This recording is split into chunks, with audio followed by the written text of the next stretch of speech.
omuntu okusinga essente abeera akusinga ebintu bibiri okutegeera kimu ekyokubiri akusinga abantu bakolera ebirungi ekyo kikkirize teriyo omwavu asinga mugagga mutima mulungi bakulimba omutima omulungi tugulabira kuki ku ssente omuntu bw'omusanga ng'alina ssente naye tazigaba tekitegeeza nti alina omutima omubi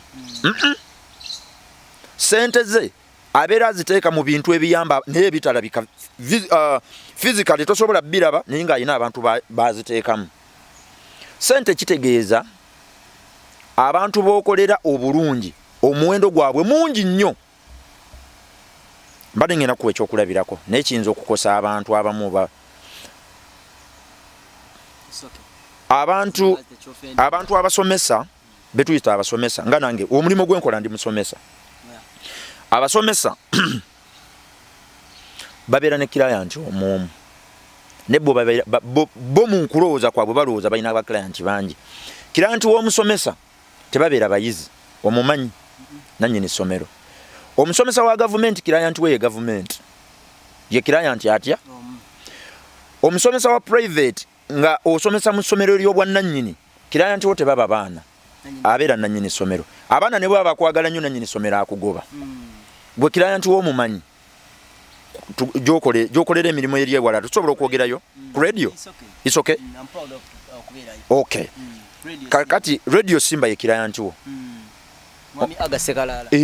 ye kilayanti yekka gw'olina abaleeta obulango si babo ne bwoba oli muweereza wa birungo ebifaanana ng'oli mulungi nnyo ku mpewo aga lwalikera nga takwagala kugoba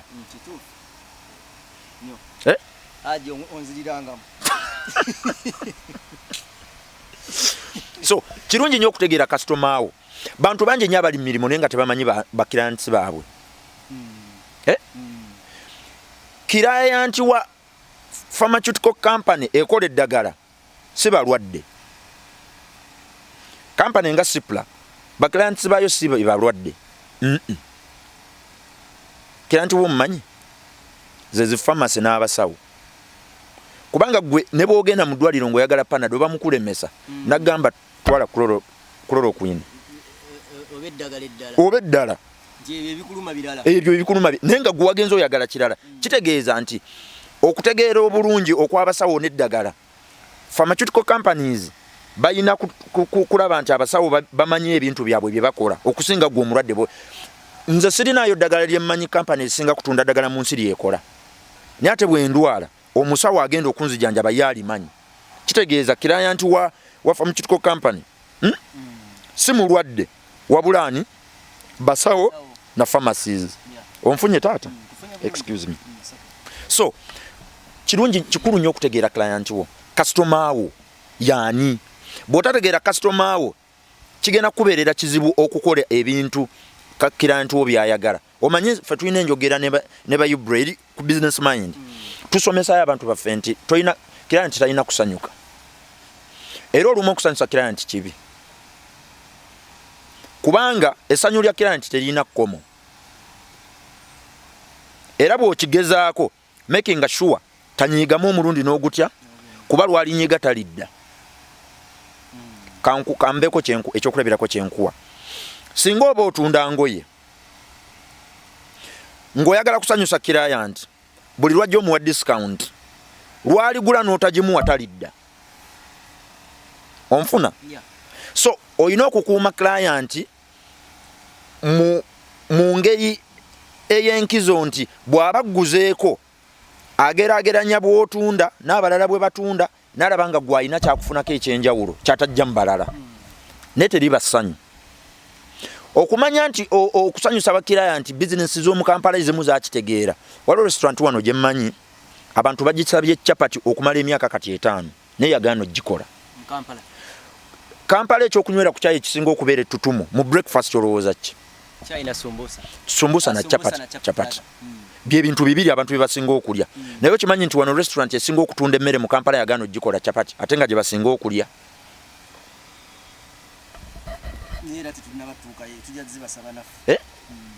enki ozisaba tebazikola tebakola kikusanyusa business eyina growth strategy yayo gyetambula nayo. Tebakola kisanyusa client. Era kyabulabe kyekiri kyenkugambye nti bw'okibeerako kiba gijja kwonoona emirimu gyo. Okukola ekisanyusa client kyabulabe. Kyabulabe. Can you defend it? Okay. Ne bw'oba ontuuzizza bw'ebaayo omuntu agamba nti si kyabulabe ajje tutule ku seeti babiri naye ajje nga yeetegese. Katikati. Ajje katikati ngamba ne ku seeti yo kuno ku balungi abatulaba eyinza okuba yawakanya kyenjogedde. Ajje tutuule andage nti si kyabulabe. Nyina abantu bemanyi abali bakola business nga zitambula bulungi. Kyova olaba business ebeera ne peak. Olina ogamba musajja oyo atunze. Nene wayita emyezi mukaaga n'otaddamu mulaba. N'ogamba ate yalina abantu. Ekifo kye kyali kijjuza. Abantu baalagawa. Yafa nnyo kisinga nnyo mu mabaala restaurants. Kati kye bakola okimanyi. Oli ayinza okuyiwawo abaana bawala. Tugeze abajja Rwanda. Abaana abo abalabika obulungi nga abajja Rwanda. Nga abajja Rwanda.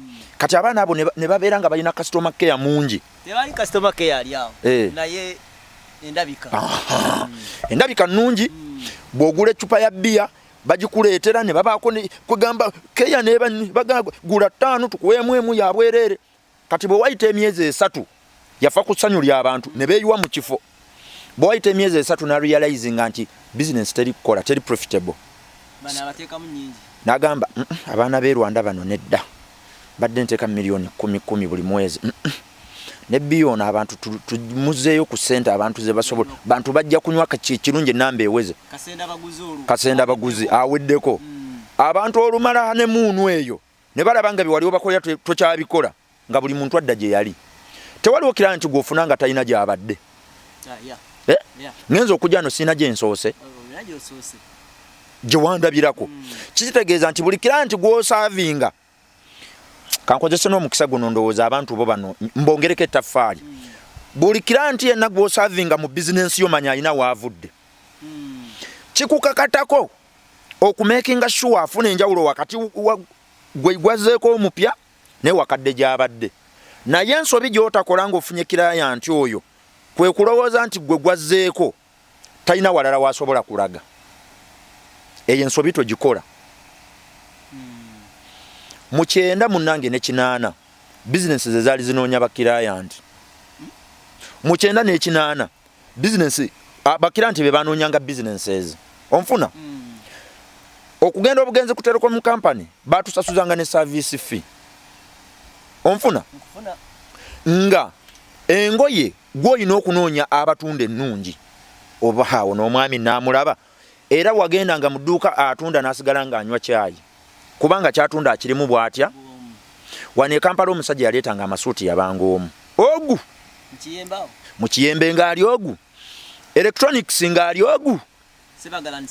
Aleeta batteries eza gano ge baateekanga mu radio ng'ali ogu. Oyo yaleetanga kamera ng'ali ogu. Kaakati 20,000, 210, 220 buli kintu kyokola kirimu abantu obukadde bune emabega. Gwe neeragira akolabe bwe sikuleka awo.